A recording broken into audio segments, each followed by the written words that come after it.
And our research question was, how does professional development affect the implementation of classroom technology? 3 years ago, we rolled out our one-to-one program for 7th, 8th, and 9th graders in our building. And this visual kind of shows a pretty good idea of where we've been and where we are now. We kind of started with a rock and an arrowhead. Maybe we got to the quill pen, and now we actually have devices that we're using as far as our knowledge base. We really were handed devices and said, figure them out a few weeks before the kids do.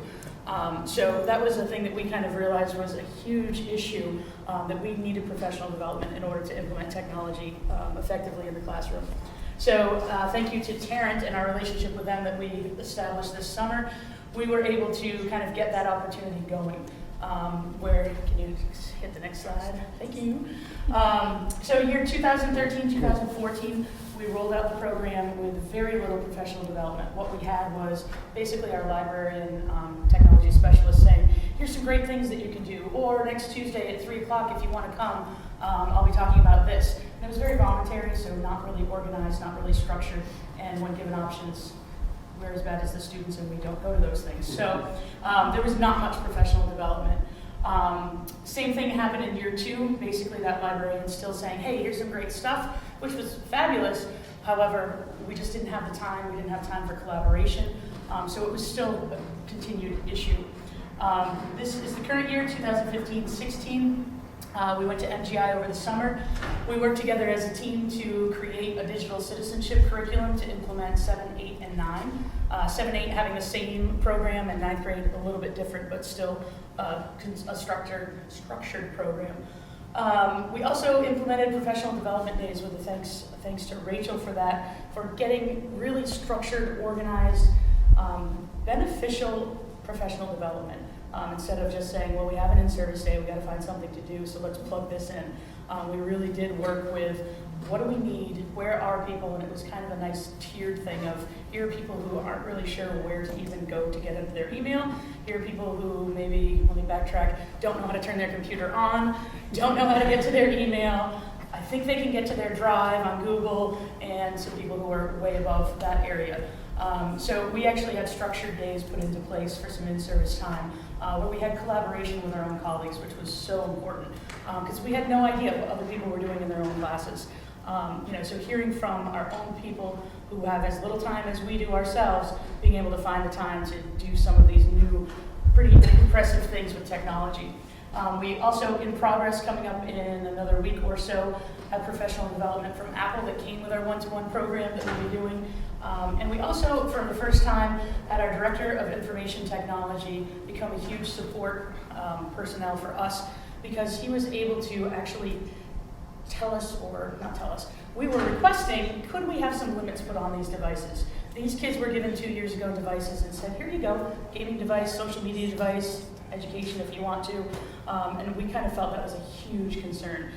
So we worked pretty well with him saying, what can we do? And we got a lot of ideas at MGI on that as well. But he was able to actually make that happen for us. So we have mostly I say, there are a few who have squeaked through the back door somehow, but most students do not have access to social media throughout the day on their school-issued iPads, at least. Their own phones, whole other story. So this quote was a pretty important one that I found. The point isn't to show that you can dazzle people with lots of digital wizardry. It's to show that you can use technology in thoughtful, well-planned ways to promote more effective learning. Because even when that year 1 rollout happened, we didn't know a whole lot, so they became kind of presentation tools, not a lot of learning actually happening. So we were kind of hoping to make that progression happen a little faster. And if you haven't figured out yet, I am the comedian of the group, so I had comics for you. This is how many of us certainly felt in years 1 and 2, and some even in year 3. Mrs. Miller is under her desk as a new computer came rolling in. There's nothing to be scared of, Mrs. Miller, it's just another teaching tool. And this one kind of feels like where we are now, where I try to bring up things in my social studies class. Well, remember when? These kids have no clue, even about good TV shows. So I thought this was pretty good. Possessive pronouns, iPod, your pod, their pod. It's pretty accurate about where we are in society right now, unfortunately. And then I think I have one other that has a student talking about where they found out some information on a blog. gives out the address and the teacher goes, "You what? On what?" And when will these teachers ever learn? And that's kind of where we are now. We feel like we've learned a little bit. Do we still have some areas to improve upon? Absolutely, but we're a little bit better off than where we were 2 years ago. Hope that's enough for you. So part of the information we needed to find out is from teachers themselves. And while students are always our main focus, teachers are behind the scene, and what we do directly impacts what they do. So we wanted to gather information from our teaching staff and find out what they thought about how they used technology in their classrooms before professional development, what types of technological applications and opportunities they offered, as well as opportunities they offered for students to use technology in their classrooms before any of this year's professional development, and then ask those same questions and how they felt they should be answered after receiving professional development as far as this point in the year, because we still do have another half a year. So the questions asked, first of all, amount of time that the teachers who took the time to answer were involved in the one-to-one program, because it is just 7, 8, and 9 currently that are involved in our one-to-one program, so that leaves 3 grades that they're bring their own device, or they can use the computer labs or sign out lab cards and incorporate technology in that way. This year, the technology applications and sites used in the classroom for lessons were, and there is a long list given out, of course, with an other at the bottom, because we didn't want to give in every single one. Before this year, which options would students have to complete projects and presentations via technology?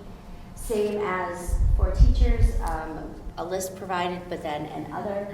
And before this year, students have the option to complete projects and presentations via technology using. Following this year's professional development focus on technology, the percentage of time technology is used in lesson plans for classes, the technology applications and sites I use in the classroom, and the majority of students who completed projects using, and during this school year, the majority of students complete projects using. And again, options listed, and then and other, and at the bottom, and I think it's obligatory to offer any other suggestions or comments that you want to have made. So, and I did add in a little comment. I do like them. I appreciate the text, Kate, but next time you can just raise your hand. Because finding that balance between technology and not using technology is an important piece, and that's sometimes where we do find difficulty. The teachers feel it's being overused, so they don't ever want to use it, and then those teachers who want to use it all the time because it's everything. So where is that balance? Where does it lie? So of the teachers who responded, those who worked completely with the one-to-one program were 29%. Majority of the time, we do have some teachers who might have to cross over and teach a high school course instead of just all middle school or all just 9th grade. They might have 5 9th grade classes and 1 sophomore class. So that was 18%. Some, so not quite the majority, 29%. And we had a few teachers who answered who have no interaction with anybody with the one-to-one program. And so it was a wide variety as far as one-to-one teachers versus no one-to-one teachers. With the technology in the classroom, we wanted to get a sense of how often teachers were using technology. And so first thing that we asked is before the professional development, how often are you using the technology in the classroom? When are you incorporating it? And so we had more than 90, 80 to 89, 70, 79, 60, 69, so on and so forth. And then down to less than 40, but greater than 20. And then there was a less than 20, but nobody went below that point. Thankfully, that was actually exciting to see. More than 90, we had 20%, 29%, 80 to 89, 12%. Skipped over that middle at first, and that was before the professional development. Down to 50, 59%, we went to 18%. Got lower for 40 to 49, 12%, and then the number bumped back up to less than 40%. We do have some older teachers, which you don't always want to say. It's teachers who've been in the classroom for a long period of time, and maybe they're intimidated by it. It's also just people who they teach a certain way and technology might not fit into it. So it just depends. Asking that same question as far as the professional development that has been implemented thus far. The more than 90% dropped down. We actually had one teacher who said they were using technology in the classroom at the 70 to 79% level now, as opposed to before. One more teacher than before, then that number dropped down. 80 to 89 stayed the same, 60 to 69 went up by 2, and we'll see very happily that the very bottom number dropped. The 40 to 49 went up, but when you see that the less than or greater than 40, or less than 40 went from 29% down to 12, seeing the 40 to 49 go up was pleasant. And so that was the data that we got as far as the percentage of the time technology was being used in the classroom before and after. So when you're looking at that data, 1% of all the people who answered the question actually used technology less than initially. 35% had an increase in the amount of technology being used in their classroom, and 47% stayed the same. Of the 47% who stayed the same, one teacher was using technology 80 to 89% of the time. 4 were using it more than 90% of the time, those are great numbers. The one thing that the survey cannot account for is how effective is the technology being used. It's one thing to have a technology being used in your classroom 90% of the time, but are you just putting a presentation up and telling them to take notes the whole time, and that's all they're doing? So effectiveness of technology being used, we didn't have anything at this point to get into the classrooms and be able to answer that question. As far as the other questions that were asked, Brendan is going to be taking over, and he's going to be looking at the data concerning the types of technology that teachers are implementing and that students are using in their presentations. And I'm going to do this really quickly. We looked at, Janet asked a question about what are teachers using in the classroom for the lessons that they are creating. And you see a little bit of a shift from the graphic on the left or the word cloud on the left and the right. And it's kind of interesting. We had used Nearpod a little bit prior this year. Then Nearpod comes up to the front because we started using Common Sense Media digital citizenship curriculum through Nearpod. We are certainly, you see Google Slides, Forms, Google Earth, probably Google other things as well, like we're Google School, but we don't have hats and t-shirts or anything, but we certainly utilize that quite a bit. Cahoots shows up here. I didn't see it over there. Ed Puzzle shows up here. If it's over there, it's really small. So we're seeing a transition with more professional development. Did you find it? It's one of the little purple ones inside a letter. So it's nice to see that what I might call evolution. We're getting professional development, we're trying new things, we're starting to see some of the more old-fashioned things called by the wayside, which is evolution. I'm just going to very quickly explain that we gave students at the end of year 1 a survey asking about their usage of the iPads, and then we gave it again this year to our middle schoolers just recently. And if you look at what they've been using them for, at the very beginning, the students had these devices. We didn't have much training, but they knew they could use it for things like checking their grades and emailing. So you look at the far left, that's showing that on the far left, it's all the time, at least once a day. Then we have sometimes once a week or so and never. They were checking the grade portal all the time when they first had access to it. They would drop a paper up on your desk, walk back to their desk and check to see if you had updated. He's not kidding. I'm not kidding. So some of this, we see a shift. I sort of expected some different results here, but I think I'm starting to understand. We're now implementing technology more effectively, not more often necessarily, but in a more effective way, and I think with greater diversity. So I'm really going to go quickly through here. Emailing assignments to teacher, when they first get it, they were emailing all the time. And now that's they backed off a little bit on that. Checking homework assignments, we are actually committed more to using Google Classroom. And so now what you're seeing in the red, all the time, we as teachers are making sure we're putting assignments up, putting resources up, and telling students, you know, this is something you need to access. So we're kind of communicating and in some ways collaborating with it. They created a lot of digital content when they first got the iPads. I've seen hundreds of Puppet Pal presentations with Abe Lincoln describing everything I've ever asked him to explain. We weren't necessarily guiding that because, like Mary said, we only had a couple weeks head start for the students, and I need a couple years of a head start to really know how to utilize the devices. So you see a little bit of a shift there as well, which I consider a good thing. And then using apps, teachers have assigned, again, at the beginning, we knew there were a bunch of apps on those iPads. And it was like, you know, here, do whatever you want to do with it, you take it. We didn't necessarily guide them through the best use of those apps for the instructional content that we were trying to deliver and to be able to assess what they've understood. We sort of said, here, have at it.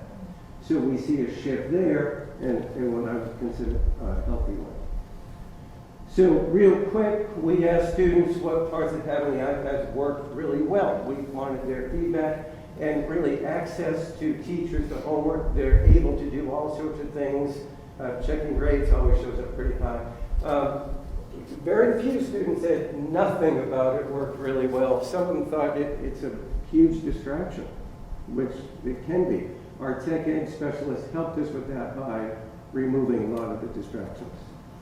And then what were students doing with, you know, outside of the list of things that we asked them about, you know, some pretty healthy ways of using that technology to de-stress for sure. Music, games, those show up as pretty important.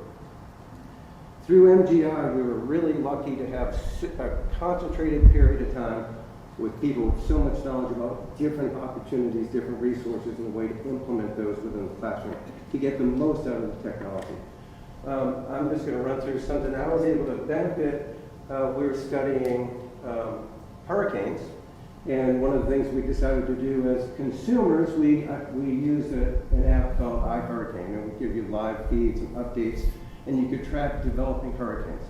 And it's a very cool app, so we see a hurricane here starting to develop to low pressure and then develop into a tropical storm. Kids were emailing me all the time, did you see what happened with Olaf or whoever? Like, yes, I did, please stop emailing me.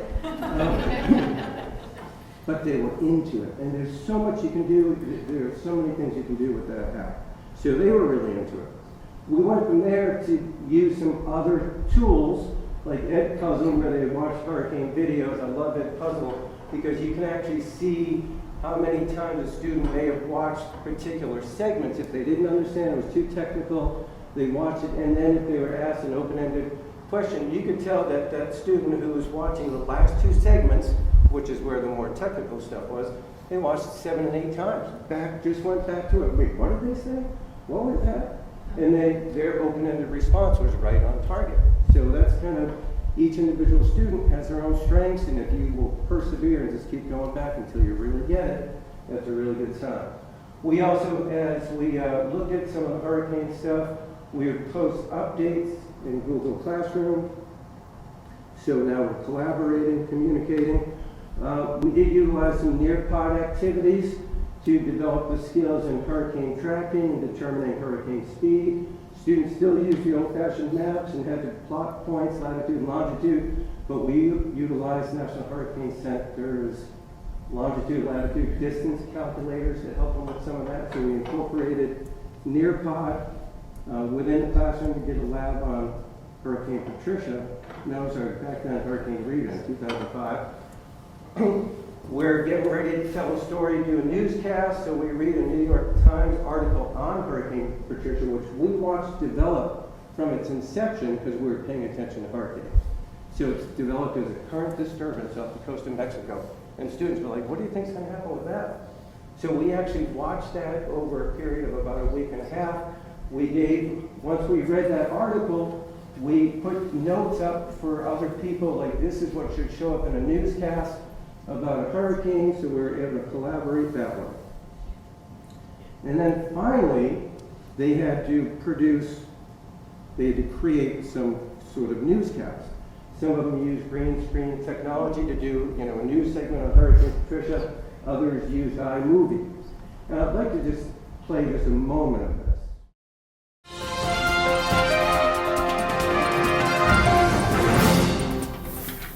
Good morning, America. This morning on Smart News, we will be hearing about Hurricane Patricia and what damage she has caused. Today, we'll be hearing from a very special guest, Dr. John Johnson. Here he is now. Thank you, Hannah. This storm may have started as just a small disturbance, but has become much more. This storm went from a Category 1 to a Category 5 in just 28 hours. A small disturbance has turned into a very destructive hurricane. Patricia hit land at exactly 6:15 p.m. October 23rd. That dot in the middle of the hurricane is the eye, a relatively calm place. Just outside of it is the eye wall. The eye wall is the most dangerous part of the hurricane. El Molino Zapateo, Mexico, was most affected by Patricia. This city's population is 12,309, which gave great risk for people to get hurt in this storm.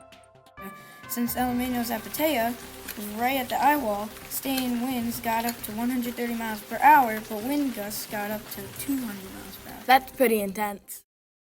So they had to do a newscast and give an update on the storm. They had a rubric, they knew, and the science was a big part of it. They had to talk about the evacuation, why they were so successful in preventing a huge loss of life from the most powerful storm in the history of the Western Hemisphere. So that was a creative component to this to kind of finish that portion of the unit. So the opportunity to kind of vary it, use the tools that are most appropriate at different levels of the sequence, I think became an important part of the professional development that Tarek and MDI provided this summer. And now the next steps. Mary, you want to jump back in? Oh, sure. Great. So next steps and questions we have, identifying individual needs for professional development. All of our faculty members, 7, 8, and 9, I believe, were the folks who participated in the Loti survey at the beginning of our agreement with Karen. And so we kind of have a baseline of where folks are, and that's a really important piece, as I said at the beginning, where we have people who don't know how to turn their computers on to people who are doing fabulous things like Brendan just showed in classrooms. So really kind of individualized instruction for teachers as well as students. And that kind of lends itself to the PLPs for teachers. Teachers setting goals for how can I improve this? Where I kind of feel like personally I've done that in the last couple of years where, yeah, I used a lot of technology, but boy, I was doing a lot of it, me force feeding it to my students, and then seeing 37 versions of Abe Lincoln talking about all the things that have happened in social studies for the last 400 years. So I think kind of setting a goal of really good, beneficial technology in the classroom that makes sense and it's beneficial for both students and teachers. Preparing for student PLPs, that's one of our goals this year as well, that previously we've had a PLP coordinator who's kind of gotten the ball rolling with the PLPs for students, and the teachers are actually going to be taking those over for the second semester this year, because we kind of felt like they're not really all that personal. When you have this outside person who's in our building 2 days a week, and she's trying to make this happen with these kids, and the kids are going to this PLP, whatever that is, they're taking me out of PE in my study hall that day. I don't even know who this woman is. I don't even know why I'm there. So we really felt that was another area of concern where we wanted our kids, we wanted to be able to have those conversations with our kids. Why are you learning this? How are you learning it? How are we going to make that better? What are those goals looking like instead of the goals of, I want an 80 in math. We really want to make those really good goals that, have some teeth in them kind of. And then, of course, the big words that are around everywhere, proficiency-based system, question mark. I'm not going to leave it at that. Because there's just so many questions. We are also in a year of unknowns because we're getting a new administrator next year. So we're also not sure what things will be in place that have been previously and which things might be changing. So we're kind of in a holding pattern at the moment. But at the same time, I think all of us certainly are in agreement. We need to continue this, however that's going to happen. If it means us continuing to push it through or trying to, then that's probably where